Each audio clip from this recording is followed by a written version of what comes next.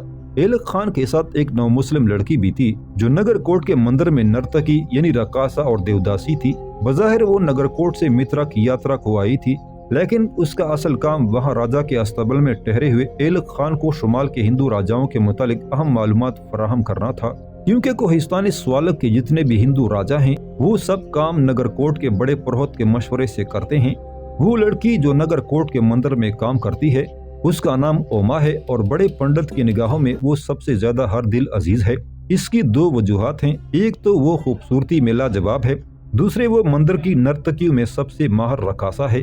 ایلک خان بھی اپنے مترا کے کارکن سے وہاں کے راجا کی نسبت معلومات حاصل کرنا چاہتا تھا، کیونکہ ان دنوں ہند میں یہ افواہ پوری طرح پھیلی ہوئی ہے کہ غزنی کا حکمران شہاب الدین عنقریب ہند پر حملہ کرنے والا ہے۔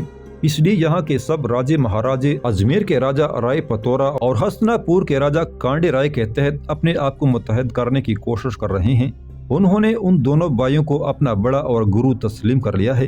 ایلک خان اپنے کارکنوں کے ذریعے ان دنوں بڑی تیزی کے ساتھ یہ معلومات فراہم کر رہا تھا کہ کون سا راجہ کس قدر لشکر کے ساتھ ہندوؤں کے متحدہ لشکر میں شامل ہوگا۔ مترا بھی وہ اسی نیت سے گیا تھا۔ وہاں اس نے اپنے اسی کارکن کے پاس قیام کیا جو راجہ کے استبل میں سائز تھا۔ حسین اوما بھی وہاں پہنچ گئی تھی۔ تینوں آدھی رات کے وقت جب رازداری میں گفتگو کر رہے تھے پکڑ لیے گئے، کیونکہ استبل کے ایک ہندو سائس نے چھپ کر ان کی ساری گفتگو سن لی تھی۔ مترا کے مسلمان کارکن نے ایلک خان اور اوما کو بھاگ جانے کا موقع فراہم کر دیا اور خود راجہ کے ملازموں کا راستہ روک کھڑا ہوا اور ان سے لڑتا ہوا مارا گیا۔ ایلک خان کو بھاگ جانے کا موقع مل گیا اور وہ اوما کے ساتھ نگر کوٹ کی طرف فرار ہو گیا۔ مترا کے راجہ نے دونوں کے تعاقب میں اپنے سپاہی بھجوائے اور وہ ان دونوں کے گھوڑوں کی ٹاپوں سے ٹاپ ملاتے ہوئے ان کا تعاقب کرتے رہے۔ ایلک خان اور اوما ابھی نگر کوٹ کے مندر میں داخل ہی ہوئے تھے کہ راجہ کے سپاہی بھی وہاں پہنچ گئے اور دونوں جاسوسی اور غداری کے الزام میں گرفتار کر لیے گئے۔ سپاہی ایلک خان کو پکڑ کر مترا لے گئے، لیکن مندر کے بڑے پروہت نے اوما کو اپنے پاس روک لیا۔ بڑے پروہت کا فیصلہ ہے اس سرزمین میں بدی اور لوبھ بڑھ گیا ہے، لہٰذا دیوی ایک انسان کی قربانی مانگتی ہے۔ اب سنا گیا ہے کہ اوما کا بلیدان دیا جائے گا اور اسے ذبح کر کے کرشن مراری کے پاؤں دھوئے جائیں گے، اور بقول پروہت پنڈتوں کے اس بلیدان سے ہند پر آنے والی ہر مصیبت سے نجات مل جائے گی۔ بدری ناتھ نے ذرا رک کر کہا، اوما کو اس قلعہ نما مندر کے اندر سے آزاد کرانا تو ناممکن ہے، کیونکہ وہ مندر ایک بلند پہاڑ کے اوپر ہے جس کے تین اطراف میں دیوار کی طرح بلند ناقابل عبور پہاڑ ہے جس کے نیچے دریا بہتا ہے۔ مندر کے اندر جانے کے لیے صرف مشرق کی حصہ خالی ہے جہاں ایسا کڑا پہرا رہتا ہے کہ پرندہ تک اندر نہیں جا سکتا۔ تاہم مترا، میں نے اپنا ایک آدمی بھیجا ہوا ہے جو ایلک خان کو رہا کرانے کی کوشش کرے گا۔ یہ شخص بھی ہمارا ایک سرگرم رکن ہے، اس کا نام پرمانند ہے اور وہ ایک پنڈت کے روپ میں ہے۔ اس کا قیام مترا شہر سے مشرق میں دریائے جمنا کے کنارے ایک ایسے آشرم کے اندر ہے جس کا نام نارائن آشرم ہے۔ اس کے ساتھ اپنے 2-4 اور آدمی بھی ہیں اور سب مل کر ایلک خان کو رہا کرانے کا کوئی جتن کریں گے۔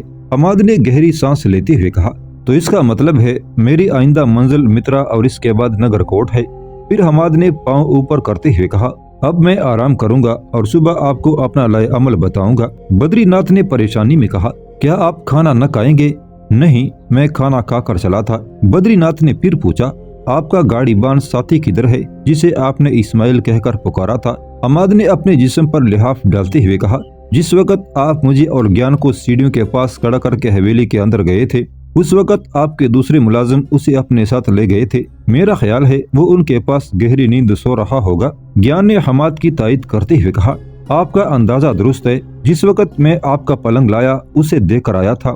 میرا ارادہ تھا اسے کھانا کھلاؤں گا، لیکن وہ استبل کے ساتھ والے کمرے میں لحاف کے اندر گہری نیند میں خراٹے لے رہا تھا۔ میں نے اسے جگانا مناسب خیال نہ کیا۔ میرا خیال ہے وہ تکا ہوا ہے، مجھے خطرہ تھا وہ بھوکا سو گیا ہے۔